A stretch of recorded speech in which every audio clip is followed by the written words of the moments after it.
Welcome to rSlash Entitled Parents, where an entitled woman goes to another country and demands that everyone there speak English. Our next Reddit post is from Demolition Lady. So, I worked as a cinema technician for quite a few years, and I've had my run-ins with entitled parents. Corona has given me ample time to reflect on those meetings, and here's one of them. So, in the summer, my country gets quite a lot of tourists, especially American ones. They're often visiting to see where their family comes from and that sort of thing, and they're generally nice. Most of them. But not this Karen. She was different. She, her husband, and her entitled kid came to the cinema in the middle of the day. There were very few people here, since we Norwegians like to get our sun whenever it pops up. Normally when Americans come into our kiosk to buy something, they ask, "So, you speak English?" And I say I do, and we continue our transaction in English. Fair enough. Karen said they were there to watch a kids movie because of her entitled kid. I said that all of her movies are dubbed. After explaining to a now slightly irritated Karen what dubbing means, she became a little angry. I told her a different movie was starting in about an hour, and that movie was in English. She complained a little more, and it ended with her slamming some money on the register and demanding a free popcorn for the time that I wasted, which she didn't get. After about an hour, I hear screaming coming from the entrance of the auditorium. I of course run to see what's up, and I see Karen really yelling at my coworker. Now, my coworker at the time was a very old man. A very old Norwegian man. Fun fact about Norway, most of us speak English, but a lot of the older people here don't. This part in Norwegian is what I say to my coworker, and the part in English is what I say to Karen. Alright guys, I'm gonna do my best to speak this Norwegian, so don't blast me if I butcher this. Hva galt? Finner hun inka salen? Which means, what's wrong? Can she not find the auditorium? My coworker says, Jeg vet ikke. Jeg tror hun spurt meg om no. Agnar jeg så jeg ikke snakker engelsk. And that translates to, I don't know, I think she asked me something and I tried to say that I don't speak English. Excuse me? This man refuses to accommodate us. I ask, how? He refuses to speak English. He doesn't speak English, he speaks Norwegian. How can he not speak English? This is terrible customer service and he's scaring my child. I'm sorry, but you're in Norway and a part of the population doesn't... I demand to speak to your manager. I'm sorry, but that won't be possible. Why not? Because he's my manager, and I gesture to my older coworker. The Karen tried to insist that I call an actual manager, but my coworker was the only manager available, so that wouldn't be possible anyway. She and her entitled kid went to see their movie.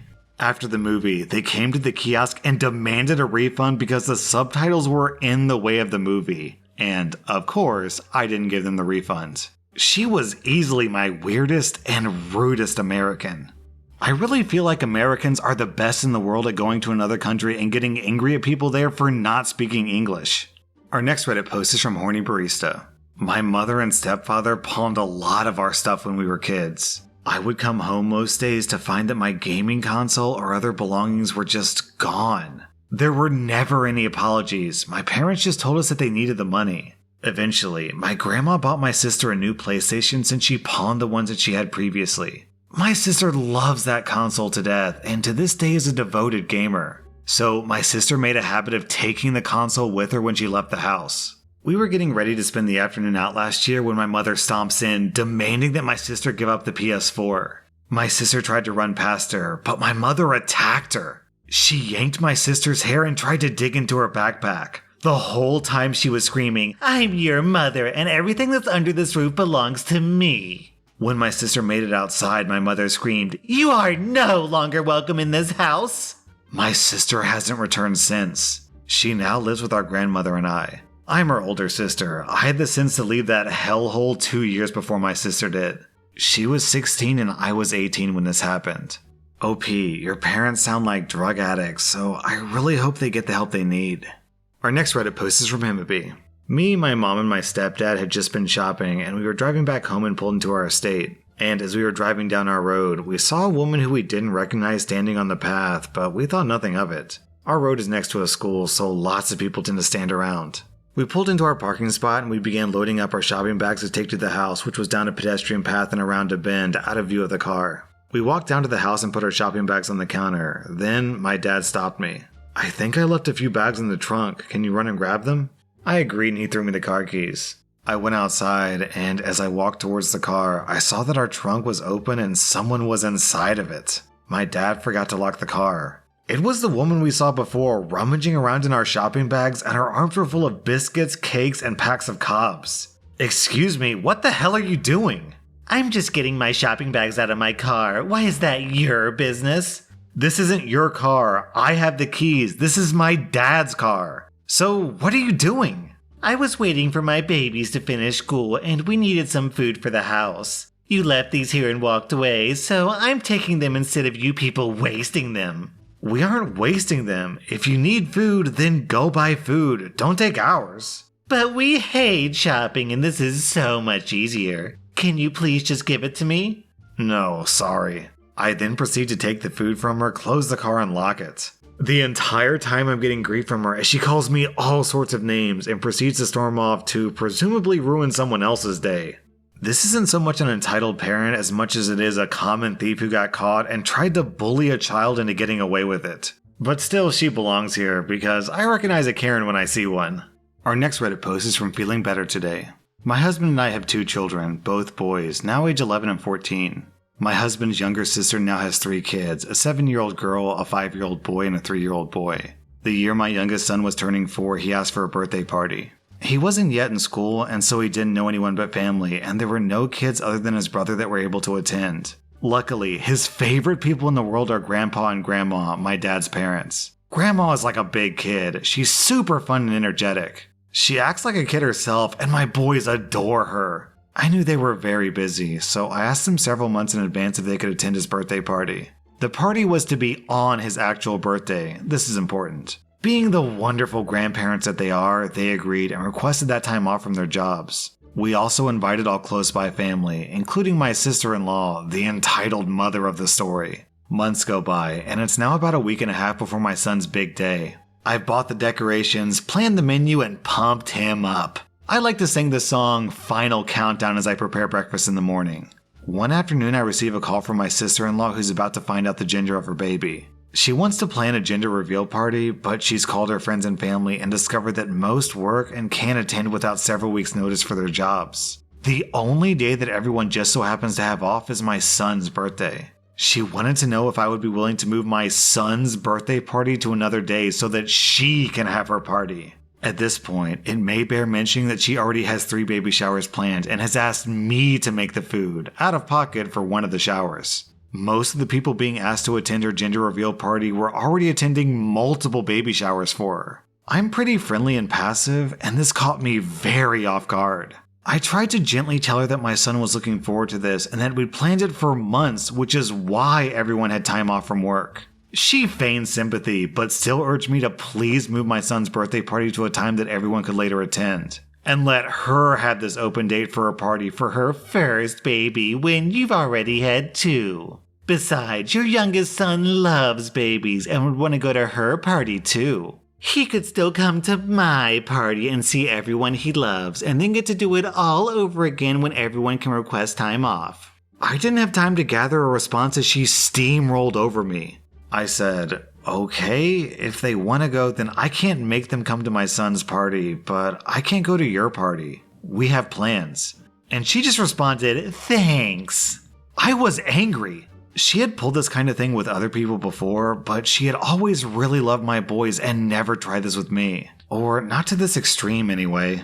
I don't know how to react other than to vent to my husband, her brother, who wasn't surprised at all and said not to worry, and that their dad would set her straight. Funny enough, I was talking to my husband when I saw my father-in-law calling my phone. I answered, and he said that my sister-in-law had told him that I had no problem with her hijacking my son's birthday, and I had insisted that she have the party and everyone go to that one instead of my son's. He said that if this was true, he would attend that party, but he would way rather go to my son's party. He'd already gotten presents, and they were excited about celebrating a kid that's already here on his big day. I very happily told my father-in-law that I was never going to cancel my son's birthday or make him sit through someone else's party on his own birthday. I mean, he's 4, and I've been counting down for him every morning. What kind of monster would I be? I said that I told my sister-in-law that people could go to that party if they preferred, but that I wouldn't be attending. He said that sounds about right and told my sister-in-law that he's going to my son's party since he requested time off for that. And if my sister-in-law wants another party another day to give him notice. My sister-in-law canceled, or never organized the party, and then talked about me behind my back to anyone who would listen for years to follow. What's more evil than stealing candy from a baby? How about stealing a birthday party from a baby? Well, I realize a 4-year-old isn't exactly a baby anymore, but still, how selfish can you be? Our next Reddit post is from Loker the Fail. I saved for months so I could buy a new console, and as most of you know, thanks to the pandemic, it's almost impossible to find a new console, Xbox or PS5, since they were shipped in limited quantities. I couldn't find any new consoles in my country, and not being able to get one on the internet, I decided to try my best to find one in a mall. I went to the closest mall and asked for an Xbox Series S, and they had one on stock, so I was lucky enough to get there on time. I had to ask the worker since I couldn't find any on the shelves. While the clerk went to get the console, a lady was right behind me with a small kid. After the worker came back with the console and I was heading to the cashier, the lady asked for the same console that I have. The worker told her they didn't have any more until December, and so she ran over to me and this is the conversation that happened. "Excuse me?" "Yeah, how can I help you?" "It seems you had the last console." "Yeah, it seems like it. Sorry." "You see, my son wants that console too, so I was wondering if you could sell me your console." "No, sorry. I saved a lot to get this one. I can't just give it to you." "You don't lose anything by selling me that. I'll give you 800 pesos. "No, sorry. This console was more expensive than 800 pesos, and as I told you, I can't just give you this console." "You can just buy one later. Why are you being this selfish?" "I'm sorry, lady, I can't." After this, she left without saying anything, and I thought I could leave, but after heading to the exit, the security guard stopped me and the lady was there. The guard said, "We're gonna need you to give this lady her console." I didn't understand it at first, but apparently this entitled mother told the guard that I stole her son's console after she bought it. "It's my console, look," and I proceeded to show the guard the receipt and told him which cashier I was at. After that, the lady just left and disappeared into the parking lot. After I explained everything to the guards once more and proved that I did indeed buy this console, I was free to go. And I swear I saw entitled mother outside of the parking lot waiting outside of her car. So I decided to use a different exit and made it home safe and sound. When the entitled mother said, "You can just buy one later, why are you being this selfish?" did anyone else immediately think, "Yeah, exactly, you can just buy one later, why are you being this selfish?" Our next Reddit post is from Shibby. I work at a fast food restaurant. Last week, there was an accident close to the freeway. A car hit a pole, so the power was out for approximately a mile down the road. Our restaurant was one of the many places without power. My general manager made a sign that she taped to the speaker in our drive-thru that explained the power outage. She sent 2 other employees home since she didn't want to run up labor when we weren't making money. It was only me, the general manager, and the new guy. We did as much cleaning as we could without the power until we were left with nothing to do but hang out in the dining room. First of all, the amount of people that went through the drive-thru, read the note, and came back to knock on the door to ask if we were serving food was ridiculous. We had to throw out all the food we'd made literally right before the power went out because we were in the process of switching to lunch. Most people were understanding when we explained that we had nothing to serve them. When the power came back on, we still had to wait for everything to heat up before we could cook anything. I was the only one wearing a headset, so I was explaining to everyone who came through that our power had just come back on and it would take a little longer before everything was ready to serve. Again, most people were understanding. One woman, though, was really angry. "What do you mean you can't serve anything?" "Our power's only been back on for 5 minutes. It's gonna take about 5 or 10 more minutes before our fryer and broiler heat up all the way. Until then, the only thing that we have available is drinks." "But my son and I are hungry." "I'm sorry about that, ma'am. If you want to come back in about 10 minutes, everything should be back to normal." "We only want chicken nuggets. Just give us 2 10 pieces and we'll go." "We don't have any ready. We can't cook them until the fryers are heated up. If you come back in 10 minutes, they'll be fresh out of the fryer." "Where's your manager?" "My manager's in the walk-in checking on the food to make sure everything's okay in there. I can get her if you'd like." "Never mind. I'll just go next door where they know how to treat their customers." "Okay, ma'am. Sorry about that. Have a nice day." I watched her go to the fast food joint next door and get turned away there, too. I was dying to know if she'd raised a fuss over there. I just don't understand what part of our power was out for over an hour and we need time to get everything ready that some people just don't get. Down in the comments, we have a similar story from Snumpler. This reminds me of a similar incident that happened to me when I worked at a fast food joint.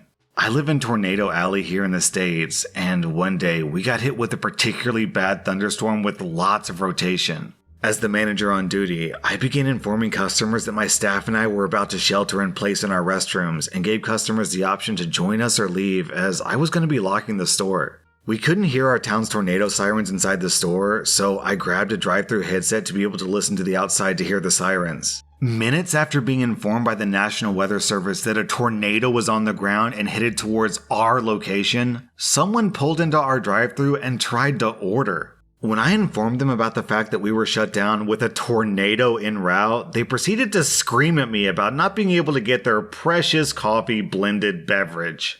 They say there's a fine line between courage and stupidity. Do you think this driver was being brave or just stupid? That was r/Entitled and if you like this content, then check out my Patreon where I publish extra episodes. Also, hit that subscribe button because I put out new Reddit videos every single day.